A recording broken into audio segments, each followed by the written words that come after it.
Direito Empresarial Café com Leite, um gole de conhecimento jurídico na sua rotina. Olá, eu sou Amanda Taide, mineira, formada na UFMG e cruzeirense na origem, com passagem em São Paulo, no Largo São Francisco, USP, e hoje Candanga, Fluminense e UNB de coração. Eu sou casada, mãe do Pedro, de 7 anos. Pedro Ataíde, Liverpool, Real Madrid, Paris, Chelsea, Fluminense. E do Lucas, de 5 anos. Lucas Ataíde, Eu, Padrão, Chefinho, Grease, Spider e seus amigos espetaculares. E pronto. Além de tutora do Vira-Lata Farofa. A proposta do Direito Empresarial Café com Leite é simples: tornar o direito empresarial mais leve, acessível e presente no seu dia a dia, como um bom café com leite que te acompanha na rotina diária. Seja no caminho para o trabalho, na volta para casa, durante o café ou até na hora de fazer o exercício físico. O podcast está aqui para trazer um gole de conhecimento jurídico sem complicação. Se quiser navegar pelos episódios, não deixe de acessar o nosso site, podcast.direito empresarial café com leite, e também nas nossas redes sociais, no Instagram, @Direito Empresarial Café com Leite, no YouTube, professora Amanda Taide, e no LinkedIn, Amanda Taide. Vamos comigo, então, para a próxima xícara de café com leite? A nossa xícara de café com leite de direito empresarial de hoje vai tratar do artigo Armadilha Processual ou Instrumento de Pacificação: os limites da produção antecipada de provas no direito empresarial brasileiro, de autoria da professora Paula Forgione. E para isso a gente vai ter a alegria de contar com a participação da própria autora do artigo para comentar aqui o seu artigo. A professora Paula Forgione é doutora em Direito Econômico pela Universidade de São Paulo, é professora titular e chefe de departamento do Departamento de Direito Comercial da USP, é pós-graduada em Direito Empresarial pela Faculdade de Direito da Universidade de Polônia e em Direito do Comércio Internacional pelo Instituto Universitário Europeu de Turim. Professora Paula Forgione, como vocês já sabem, ela foi minha orientadora no doutorado, então sempre é uma alegria enorme ter aqui a professora Paula no nosso podcast. Então, agradeço, professora Paula, por você ter aceitado o convite para participar mais uma vez aqui do nosso podcast, agora na 10ª temporada, e apresentar de um modo simples, curto e gostoso esse tema da produção antecipada de provas no direito empresarial brasileiro. Amanda, eu queria te agradecer muito essa oportunidade de estar aqui no teu podcast de novo, que é o podcast mais famoso e com maior penetração que nós temos no direito comercial brasileiro. É um local de debate democrático. Uma das coisas que eu mais admiro é que você escuta todas as correntes, que não tem nenhum tipo de censura. Isso é fantástico, Amanda. Muito obrigada por me dar esse espaço aqui. E você sempre menciona que eu fui sua orientadora. Amanda, na verdade, quem me orienta na vida é você, né? Com tantas estradas que você abre, com tantos caminhos que você percorre, com essa tua energia, com esse teu trabalhar em prol do direito comercial brasileiro, você orienta todo mundo, Amanda, você é uma fonte de inspiração. Então, mais uma vez, obrigada pela nossa amizade e por essa oportunidade de estar aqui com você nesse super podcast. Então, para a gente começar entendendo, né, professora Paula, se você puder explicar para a gente o que é a produção antecipada de provas e qual que é a repercussão desse instituto dentro de um processo. Amanda, a produção antecipada de prova é um instituto previsto no artigo 381 do Código de Processo Civil, especialmente por conta dos seus incisos 2º e 3º. Alguns entendem que seria uma produção autônoma de prova, ou seja, a parte teria o direito de pedir a produção de provas de certa maneira, desvinculada da existência do direito material, para evitar um litígio ou para avaliar a possibilidade de propositura de alguma ação ou de defesa de algum direito. E agora que a gente entende o que é produção antecipada de prova, se você puder navegar com a gente um pouquinho sobre os dispositivos da nossa legislação sobre produção antecipada de prova, previsto no Código de Processo Civil, por favor. Amanda, a aplicação da produção antecipada de provas ao direito empresarial tem que ser feita com grano Salles, com extremo cuidado, porque aqui nós estamos lidando com o Instituto do Sigilo Empresarial. Esse é um grande problema. A empresa tem direito ao sigilo empresarial. Hoje eu poderia dizer para você que existe um certo preconceito contra esse tema, né? quem não é da área de empresarial pode pensar assim, mas quem não deve não teme. A outra pessoa pergunta, quer ver, você vai e mostra. Isso pode até ser bastante útil, por exemplo, numa ação para fixação de pensão alimentícia, por exemplo, em outras áreas do direito. Agora, no empresarial, a produção de lucro, a atuação da empresa no mercado se baseia muito no seu know-how, naquilo que ela detém, nos documentos, nos contratos. Se você devassar uma empresa, a documentação da empresa, as informações da empresa, você vai ter acesso à estratégia de mercado desse agente econômico. E isso vale ouro, isso não tem preço. E o Poder Judiciário não pode permitir, ou a arbitragem, que essa produção antecipada de provas se transforme num instrumento de concorrência desleal ou de pressão indevida sobre as empresas, ameaçando o sigilo empresarial. E isso é uma coisa que nós temos notado na prática e que precisa realmente ser tratada com muito cuidado, sempre no direito empresarial. E então, nessa linha, né, de como interpretar esse instituto para o direito empresarial, como que esse direito à prova pode entrar em conflito, por exemplo, com o tema do sigilo empresarial, que eu sei que é um tema caro para você também, e que tem levantado debates, eu sei que pesquisas têm sido, né, publicadas a respeito desse tema agora mais recente, esse tema, né, do sigilo empresarial, os princípios da livre iniciativa e da concorrência, em contraponto a esse pedido de produção antecipada de provas. Como que a jurisprudência está lidando com esse possível conflito? Amanda, retomando, um dos temas mais maltratados atualmente no direito empresarial diz respeito ao sigilo. Muito em virtude do que nós acabamos de falar, desse preconceito contra o sigilo empresarial, que precisa ser bem entendido, né? O Instituto tem que ser bem entendido, porque, como eu falei, o sigilo empresarial é fundamental para que você possa conservar a vantagem competitiva. Então, voltando, imagine toda a sua lista de clientes. O quanto vale isso, Amanda? Quanto tempo você demorou para amealhar, saber o detalhe de cada cliente, quanto ele compra por mês, qual a preferência dele, etc. Imagine se de repente você é condenado a mostrar sua lista de clientes para qualquer outra empresa. Isso não pode, obviamente, isso não pode ser dado de graça ou por força de uma decisão judicial que desconsidere, de novo, que isto é um elemento de concorrência, isso faz parte do ativo empresarial, isso é uma propriedade da empresa. Então, você permitir que esse sigilo seja quebrado significa você interferir indevidamente na dinâmica do mercado e na concorrência, e dar de graça para alguém aquilo a que esse alguém não faz jus. Né? Esse é o pano de fundo. Às vezes, para quem não é do direito empresarial, é muito difícil você entender isso. Mesmo porque existe, sim, em algumas situações, a questão da necessidade de transparência. Então, você pense, por exemplo, numa companhia aberta, muitos dos seus fatos devem ser revelados ao mercado. Existe toda uma regulação sobre isso, tanto na Lei de Sociedades Anônimas, como pela Comissão de Valores Mobiliários. Então, em algumas situações, você tem que equilibrar tudo isso. Pois bem, na efetivação de um direito, pode ser que você precise realmente de uma prova, de um documento que está nas mãos da outra parte. E aí, o direito processual vai te garantir, de acordo com o sistema de direito processual brasileiro, de acordo com a lei, vai te garantir o acesso a esse documento, o acesso a essa informação. Qual que é o problema? Você começar a autorizar, você autorizar verdadeiras devassas sem sequer você ter o fumus boniuris e o periculum in mora.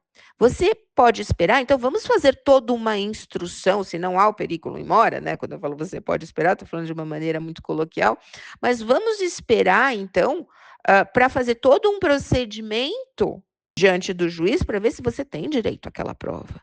Como é que eu vou saber se você tem direito à prova sem ter ligação com o direito material? Como é que eu vou saber se eu não estou avançando no sigilo empresarial sem uma cognição mínima? Isso é extremamente complicado.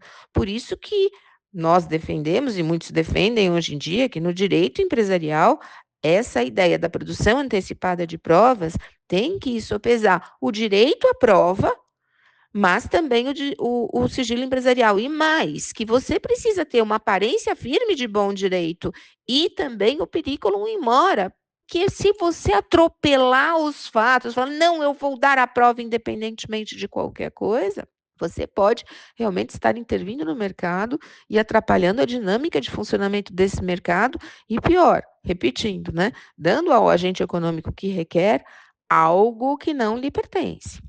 E, Amanda, aqui tem um outro grande problema, o dano reputacional. Tá? A gente sabe, de novo, né, quem não é especializado em empresarial, às vezes deixa isso um pouquinho de lado, não tem tanta vivência nisso. Mas a empresa tem todo o interesse, todo o direito de zelar pela sua reputação. Às vezes, quando você entra com uma ação dessas, por exemplo, pede todo o depoimento da diretoria.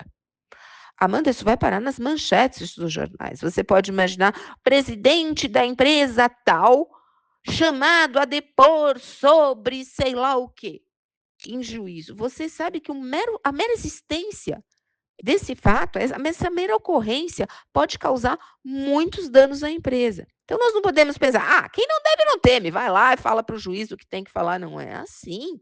Você pode ter um dano reputacional tão somente ser chamado e ir até lá.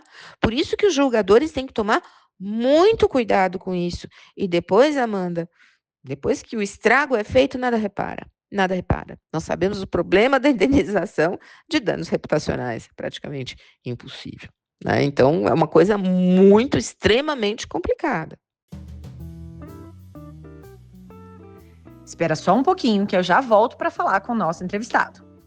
Que você curte direito empresarial, eu já sei, porque você está aqui, ouvindo o nosso podcast. Agora, se você tem interesse em se especializar em alguma das sub-áreas do direito empresarial, como direito concorrencial, comércio internacional, ou mesmo os acordos de empresas com o poder público, não deixe de procurar no meu site amandataide.com.br a aba Cursos Online. E você pode encontrar o curso perfeito para você. Eu elaborei com muito cuidado curso de pós-graduação e outros cursos de especialização que podem dar aquele empurrão na sua carreira jurídica. Eu já peguei a minha xícara de café com leite. Vamos voltar, então, à nossa conversa com o entrevistado? Então, quais que são os riscos, né, da prática do chamada Fishing Expedition, no contexto da produção antecipada de provas em disputas empresariais, tanto quando levadas, né, para o âmbito judicial quanto na arbitragem? Querida Amanda, então vamos lá. Fishing Expedition, o que é isso? É um pouco, nós estamos falando de uma maneira muito coloquial, né? Você olhar e falar assim para o juiz, ô juiz, deixa eu olhar ali o que essa empresa tem, que eu quero olhar a documentação para ver se eu vou decidir, então, o que eu vou fazer, se eu vou entrar com uma ação, se eu não vou, deixa eu olhar aí o que você tem. Falando de uma maneira bastante jocosa, a ideia de Fishing Expedition é essa, deixa eu ver o que tem para ver se eu monto o meu caso. Isso não pode ser admitido, porque, de novo, é um aviltar da intimidade empresarial, né, que prejudica extremamente o fluxo de relações econômicas, a eficiência das empresas, etc. Então, o direito repele isso. Tá? Lembre-se, as pessoas jurídicas também têm direito à sua intimidade. O sigilo empresarial é um instituto importantíssimo para o funcionamento do mercado. Eu não vou cansar de falar isso. Então, essa ideia de que deixe-me ver os documentos para ver se eu tenho ou não o direito é bastante complicada. Por isso, de novo, no direito empresarial, você precisa interpretar o direito à prova, a produção antecipada de provas, nesse contexto do sigilo, para evitar exatamente essa devassa. E para evitar, Amanda, uma coisa que acontece muito, que eu tenho visto muito, né, em casos, tanto que eu julgo e principalmente em pareceres, o que acaba acontecendo? A parte usa a produção antecipada de provas como pressão para procurar fazer um acordo. Ela pressiona a empresa, ela coloca a contraparte na parede. Eu estou pedindo isso, eu vou abrir tudo, eu vou ver a sua documentação. E se ela consegue, eventualmente, uma liminar ou algo nesse sentido, um deferimento dessa medida, né, da produção antecipada de provas, pode ser extremamente complicado. E essa concessão dessa medida rápida pode simplesmente desequilibrar completamente essa negociação. Os juízes empresariais hoje aqui em São Paulo, eles estão muito cientes de que uma liminar, a concessão de uma antecipação de tutela ou uma ordem rápida é um instrumento poderosíssimo numa negociação interempresarial. Uma liminar, uma antecipação de tutela, enfim, distribui facas e queijos. Muitas vezes coloca a faca e o queijo na mão de determinada parte. Ou seja, a força de uma decisão judicial ou arbitral é tremenda para catalisar um acordo e principalmente para que uma parte no processo de negociação se coloque de uma maneira muito mais forte. E às vezes os juízes não empresariais não estão acostumados tanto com essa demanda, né? Por isso que, de novo, no direito empresarial nós precisamos tomar muito, mas muito cuidado com isso. E nós temos presenciado nos últimos tempos um grau de tentativa de instrumentalização muito grande. Nesse meu artigo que você está me dando a honra de comentar, eu cito alguns acórdãos aqui que o Poder Judiciário de São Paulo, especializado, disse não. A parte praticamente pediu uma lista, sabe quando você começa uma due diligence?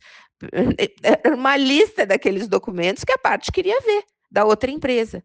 E, no caso aqui, os nossos desembargadores disseram não, isso não será feito. Isso não pode ser feito, as coisas não funcionam dessa maneira. Então, nós temos que analisar, né, Fishing Expedition, etc., dentro de todo esse contexto. Você veja como a questão é complexa, né, como ela é muito complexa e muito diferente, vou repetir aqui, de uma mãe que está atrás de saber o que o pai está escondendo, porque ela precisa de patrimônio, né, porque ela precisa dar de comer para o seu filho. É uma outra situação. E agora, né, tentando entender esse instituto chamado aí do Fishing Expedition e a comparação com o que se fala, né, de discovery no ordenamento americano. Por que, na sua visão, se eu entendi corretamente, me corrija se eu estiver errado, na sua visão, tem uma falsa equivalência, né, entre o discovery nos Estados Unidos e a produção antecipada de provas no Brasil? Amanda, tem sim, porque nos Estados Unidos existe esse cuidado com o sigilo empresarial. O que se diz é, não, simplesmente nós trouxemos o Instituto do Discovery para o Brasil. Primeiro, as empresas brasileiras não estão preparadas para o Discovery, as americanas estão. Ou seja, aqui, se você pedir, falar, quero ver tudo de uma empresa, realmente essa empresa não tem os seus arquivos formatados de maneira tal, ou moldados, o seu sistema interno moldado, a ponto de se proteger. Tá? Nos Estados Unidos eles fazem isso, né? Os advogados e as empresas são muito ciosos disso, muito hábeis nisso, muito experientes nisso. Isso não é a nossa cultura. E depois, mesmo nos Estados Unidos, você respeita o sigilo. Então não é assim que, não, nos Estados Unidos pode, vamos importar esse instituto que é tão bom. Não vamos. E, Amanda, aqui precisa ser dito também uma outra coisa. Como as empresas americanas estão sujeitas a esse tipo de regulamentação, elas querem, e eu entendo o ponto de vista, é fácil de entender, que todos estejamos sujeitos ao mesmo tipo de risco, né? Porque você ter a possibilidade de ter que mostrar toda a sua documentação é um risco. Então, eles querem, não, vamos aplicar esse mesmo instituto, e muitos defendem, não, vamos colocar isso aqui no Brasil, Discovery no Brasil, mas não, eu insisto, no Brasil nós não temos Discovery, mesmo nos Estados Unidos, o Discovery não é essa devassa que às vezes você escuta dizer aqui, né? E agora uma pergunta mais ampla para você comentar sobre esse tema, alguma pergunta que eu não tenha trazido, mas que você gostaria de pontuar aqui para a gente concluir o episódio. Amanda, vou comentar assim uma coisa que eu tenho observado como tática de advocacia. Os nossos advogados são muito bons, né, Amanda? Eles são muito bons. Os nossos advogados empresariais, os escritórios de advocacia empresarial, realmente são muito criativos e muito bons. O que eu tenho visto? Os nossos juízes especializados aqui, falando aqui de São Paulo, né? Nós temos uns juízes de primeiro grau com uma grande experiência em litígios empresariais. Eu julgo muito, como você sabe, litígios empresariais na arbitragem. Trabalho muito com litígios empresariais em pareceres. E eu posso te dizer que um jovem juiz da vara empresarial tem uma experiência maior ou igual à minha no julgamento de casos empresariais. Por quê? Porque eles fazem isso em grande volume, eles veem de tudo. E eles julgam muito mais do que a gente, né, Amanda? Eles têm uma demanda muito, muito grande. Nós todos sabemos os volumes aqui de julgamentos que os nossos juízes têm que proferir. Então, eles começaram a perceber claramente o que estava acontecendo e começaram a segurar. Não, nós não vamos dar essa devassa, o sigilo empresarial é importante. Não que eles refutem tudo, em hipótese alguma, mas eles são extremamente ponderados. Não bastasse, as nossas câmaras reservadas também são extremamente ponderadas nisso, porque entendem essa mecânica toda. Aí, muitas vezes, os advogados estão fazendo distribuição livre dessas demandas. E eu já vi alguns casos em que os juízes que não são de empresarial dizem, não, eu tenho competência para julgar. Quem sou eu para debater esse aspecto? Mas, com isso, procura-se a avaliação de um juiz que não está tão atento às peculiaridades do direito empresarial.